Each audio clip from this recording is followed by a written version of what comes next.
গর্ভবতী নারী, pregnant, doctor যদি বলে যে রোজার কারণে আপনার ক্ষতি হতে পারে, বাচ্চার ক্ষতি হতে পারে, যেহেতু তিনি হয়তো না খেয়ে থাকতে পারবেন, কিন্তু তিনি না খেলে বাচ্চা তো খাবার পাবে না, বাচ্চা তখন রক্তশূন্যতায় ভুগবে, ম্যালনিউট্রিশনে ভুগবে, পুষ্টিহীনতায় ভুগবে। তো এই জন্য শরিয়া তাদেরকে ছাড় দিয়েছে, গর্ভবতী নারী, তবে পরে তারা কাজা করে নেবেন। পাশাপাশি আল মুরদিয়া মানে ব্রেস্ট ফিডিং মাদার, যে মায়েরা দুধ খাওয়াচ্ছে বাচ্চাদেরকে, কারণ মায়েদের বুকে দুধ হয়, তারা সারাদিন যেটা খান সেটার পুষ্টি থেকে তাদের ব্রেস্টে দুধ আসে।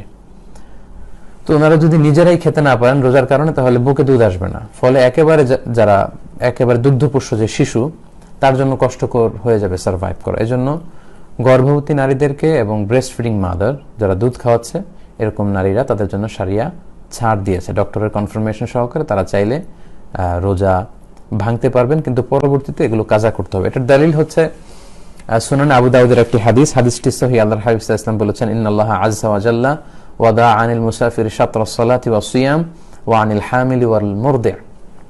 যারা সফর করে তাদের সালাতকে অর্ধেক করে দেওয়া হয়েছে, মানে তারা কসর পড়তে পারবে, এবং তাদের জন্য সিয়ামের ফ্লেক্সিবিলিটি দেওয়া হয়েছে। পাশাপাশি গর্ভবতী নারী এবং দুধ খাওয়াচ্ছে এমন নারীদেরকে শরিয়া ফ্লেক্সিবিলিটি দিয়েছে। আল্লাহ তাদের থেকে সিয়ামের বিধানকে লাঘব করে দিয়েছে বা নামিয়ে নিয়েছে, ফলে তারা রোজা ভাঙতে পারবে এবং পরবর্তীতে এগুলোর কাজা করে নিলেই হবে। কতগুলো রোজা ভাঙলো?